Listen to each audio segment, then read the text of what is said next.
Good morning students, I am Neetu Soroth, your EVS teacher. Third class students, this is chapter 17, Finding a Place. This chapter of EVS is for third class students. So all the students, please open your books and underline the difficult words during reading. Okay students, now we are going to discuss about finding a place. Now tell me, what is the meaning of finding a place? It means students कि हम कोई भी place, स्थान, जगह जो है वो कैसे खोजते हैं, कैसे ढूंढते हैं।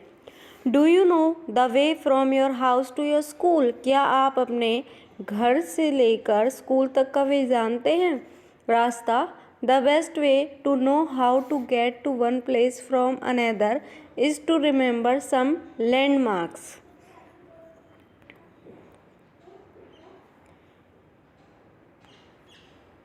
So students, underline this word landmarks. Best way क्या है आपका ये जानने का कि एक जगह से दूसरी जगह को कैसे वो करना है। इसके लिए क्या होते हैं? लैंडमार्क्स होते हैं। A landmark is a place or thing that you can easily recognize. Landmark जो होता है उसको हम क्या बोलते हैं? सीमा चिन्ह, या किसी भी चीज़ के लिए जो सिंबल होता है जिससे हम चीज़ों को इजीली रिकॉग्नाइज मीन्स पहचान सकते हैं। It could be A temple, A hospital, a milk booth, a pond और इवन ए ट्री। लैंडमार्क की हेल्प से हम इजीली पहचान सकते हैं कि आपका जो टेम्पल है वो कहाँ है, हॉस्पिटल है वो कहाँ है, मिल्क बूथ, पॉन्ड और even a tree. Now sketches mean रेखाचित्र और एनी ड्राइंग जो हम ड्रॉ करते हैं किसी एरिया की। Here is a sketch Manish made for Jaya when he invited her for a party. यहाँ पे एक स्केच दिया हुआ है, you can see students this one. Manish ने बनाया है जया के लिए जब उसने उसे एक पार्टी के लिए इनवाइट किया था। He marked some important landmarks in the sketch to help Jaya find her way. उसने कुछ लैंडमार्क्स बनाए थे जिससे जो जय है वो अपना वे इजीली फाइंड कर सके। These are the landmarks you can see students. A sketch is a rough drawing of an area. Sketch जो है वो किसी भी एरिया की एक रफली जो हम पैटर्न ड्रॉ कर लेते हैं, that is your sketch. It shows some important places और landmarks you can easily see. आप देख सकते हैं कि कुछ लैंडमार्क्स हम इजीली इसमें देख सकते हैं और इम्पॉर्टेंट प्लेसेस को फाइंड कर सकते हैं। But it does not tell you how far one place is from another. लेकिन जो स्केच है वो आपका ये नहीं बताएगा कि एक जगह दूसरी जगह से कितनी दूर है। Okay students, Manish found it difficult to draw all the landmarks on the way from. Manish के लिए ये डिफ़िकल्ट था कि जितने भी लैंडमार्क्स हैं, जितने भी उसके रास्ते में हाउस तक लैंडमार्क्स थे वो ड्रॉ करना। So he used some symbols. You know what is the meaning of symbols? किसी चीज़ का चिन्ह, निशान, सिंबल, कोई साइन हम ड्रॉ कर देते हैं तो उसने ये साइंस जो दिख रहे हैं आपको सिम्बल्स ये ड्रॉ किए। A symbol is a sign or letter that stand for something. For example ये आप प्लस का साइन देख रहे हैं, it stands for hospital, M for market, S for school. Post office के लिए ये ड्राइंग है आपकी। चर्च एंड टेलीफोन एक्सचेंज के लिए आपका ये ड्रॉ है। तो these are your symbols. Okay students,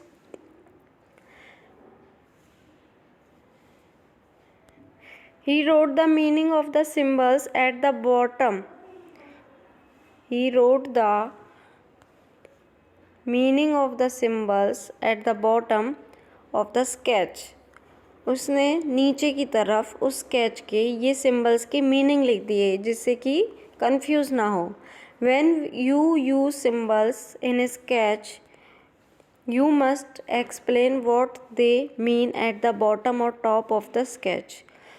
जो भी स्केच हम ड्रॉ करते हैं तो उसमें हमें बॉटम नीचे की तरफ या ऊपर की तरफ टॉप की तरफ स्केच के जो ये सिंबल्स हैं इनका मीनिंग शो करना होता है। This explanation of symbols is called a key. This explanation of symbols is called a key. इस एक्सप्लेनेशन के लिए हम इसको क्या बोलते हैं, जो हम सिंबल्स को एक्सप्लेन करके यहाँ पे बता रहे हैं इसको हम क्या बोलेंगे स्टूडेंट्स, की। Okay students, now come to the next page. That's simple said Jaya after looking at the sketch. Sketch को देखने के बाद जया ने क्या बोला, दैट सिंपल, ये तो बहुत आसान है। I turn left from my house and then right from the school. मैं लेफ्ट टर्न लूँगा अपने हाउस से, then right from the school. I keep going straight past the post office until I come to the hospital. Straight चलेगा वो, I keep going straight, मैं straight चलूँगा post office तक जब तक कि मैं हॉस्पिटल तक ना पहुँच जाऊँ। There I turn right, there I turn right, फिर वो राइट टर्न लेगा। Then I go past the market and keep going straight until I came to church. तो आप देख रहे हो कि उसने जो सारे सिंबल्स हैं उनका यूज़ करके इस तरह से एक्सप्लेन किया है कि वो पहले लेफ़्ट टर्न लेगा, देन राइट लेगा, देन वो स्ट्रेट चलेगा, then I turn left from the church and go on until I reach the telephone exchange तक वो चलेगा। Then I make the street opposite the telephone exchange and your house is the third one on the left. ठीक है, तो उस street गली के जो ऑपोजिट साइड है तो वो वहाँ पे लेफ़्ट में थर्ड उस पे अपना जो उसका टारगेट है जहाँ तक उसे पहुँचना है वहाँ पहुँच जाएगा। Okay students, now plans.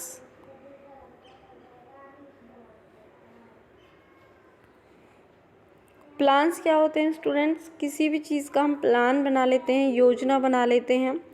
Don't you have a plan of the houses in your neighbourhood put up near your houses, asked Jaya. Jaya ने पूछा कि क्या तुम्हारे पास जो तुम्हारे नेबरहुड में हाउसेज हैं या उसके तुम्हारे घर के आसपास जो हाउसेज हैं उनका प्लान है। तो मनीष ने कहा yes yes said Manish, we have one in near our house, it shows where each house, it also shows where the parks are, where the milk booth and market. उसने बताया कि जो भी मेरे घर के पास है पार्क, मिल्क बूथ, मार्केट सभी का प्लान है। Now what is a plan? A plan is a detailed drawing, A plan is a detailed drawing of A small area. Plan क्या होता है? डिटेल में ड्राइंग होती है एक छोटे से एरिया की। You can see this picture, it may be of a house, a building, a market और a residential area. Excuse me. A residence is a house. Residence जो होता है जिसको हम हिंदी में निवास बोलते हैं students, you can underline this word. A residential area is a place where people have their houses. Residential area हम उसको बोलते हैं स्टूडेंट्स जहाँ पे लोगों के घर बने होते हैं, एक ऐसी जगह जहाँ पे उनके हाउसेस होते हैं। Okay students, this is your plan. Now come to the maps. Map is a drawing of a large area. Map जो है वो आपका एक लार्ज एरिया की ड्राइंग होती है। जैसे आपने इंडिया मैप देखा होगा, वर्ल्ड मैप देखा होगा, हरियाणा मैप भी देखा होगा, तो इट मीन्स लार्ज एरिया। और प्लान क्या है आपका? स्मॉल एरिया का जो एक हम ड्राइंग बना लेते हैं, डिटेल ड्राइंग, वो प्लान है। और मैप आपका एक लार्ज एरिया का है। Okay students, the air could be A town, a country और द वर्ल्ड। जैसा कि मैंने अभी आपको बताया, ये एक टाउन हो सकता है, कंट्री हो सकता है या फिर वर्ल्ड का हो सकता है। You already know what A map of India looks like. आपने देखा है कि आपका इंडिया का मैप कैसा दिखता है। Have you seen a map of a town? क्या आपने कभी एक टाउन का मैप देखा है? A map is different from a plan. जो मैप है वो आपका प्लान से थोड़ा डिफरेंट है। We draw plans for small areas like a house और ए कॉलोनी। जैसा कि मैंने अभी आपको बताया, प्लान्स जो हैं आपके किसी हाउस के लिए, किसी कॉलोनी के लिए होते हैं, लेकिन जो आपका मैप है वो लार्ज एरिया के लिए होता है, आपका बड़े एरिया के लिए, लाइक ए टाउन, किसी शहर के लिए या किसी देश के लिए या किसी स्टेट के लिए। A book of maps is called an Atlas. Maps की जो बुक होती है उसको आप क्या बोलते हो? Atlas. Okay students, a map is different from a sketch too. आपका जो मैप है वो स्केच से भी डिफरेंट होता है। स्केच आपकी रफ ड्राइंग होती है। It does not show the distance between two places और how far one place is from the other. Sketch में आपका शो नहीं होता कि आपका जो डिस्टेंस है वो कितना है एक जगह से दूसरी जगह पर। A map is a more exact drawing. Map जो है आपका वो ज़्यादा एग्जैक्ट ड्राइंग होती है। It tells you the distances between places. ये हमें बताती है कि डिस्टेंस कितना है एक दूसरे से। Okay student, a scale on the map tells you how to find distances for the map of a country. It may say that a distance of 1 centimeter on the map is actually 200 kilometers. Scale होता है बेटा, उसको हम idea लगा सकते हैं कि जो इतना डिस्टेंस है, जैसे कि उसमें 1 सेंटीमीटर है तो एक्चुअल में वो 200 किलोमीटर्स है। In the map of a town on this page 1 centimetre means 1 kilometre actually. तो हमारा एक स्केल जो होता है वो इससे हम अपने जितना डिस्टेंस है उसका आइडिया लगा सकते हैं। जैसा कि ये जो टाउन का वो दिया है, इसमें 1 centimetre means 1 kilometre actually. Okay students, directions on A map also shows the direction. आप डायरेक्शंस के बारे में जानते हो, नॉर्थ, वेस्ट, ईस्ट, साउथ। जो मैप हैं आपके वो भी डायरेक्शंस को शो करते हैं। एक एरो होता है, sometimes there is an arrow to show which is the north. Okay student, एक एरो होता है जिससे आप शो करेंगे, आपको पता चलेगा कि नॉर्थ कहाँ पे है। Once you know the north you can find other 3 direction. एक बार अगर आपको पता चल गया कि नॉर्थ है, देन आप खुद ही फाइंड कर सकते हैं 3 डायरेक्शन, क्योंकि नॉर्थ के ऑपोजिट क्या होगा बेटा? साउथ, ठीक है, और उसके लेफ्ट साइड वेस्ट और right side east. You can see this picture, ठीक है। Okay, then the bottom is the south, the right is the east and the left is the west. जो I already told you about this. In the map on this page, B is north of A. This means A is south of B. Also C is west of D and D is actually east of C. ये according to बेटा इसके picture के बताया हुआ है directions को, कि आपका जो ए है, बी अगर आपका नॉर्थ है, ठीक है, then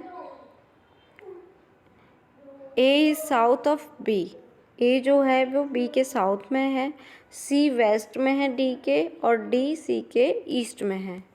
so this is your chapter. All of you please read this carefully.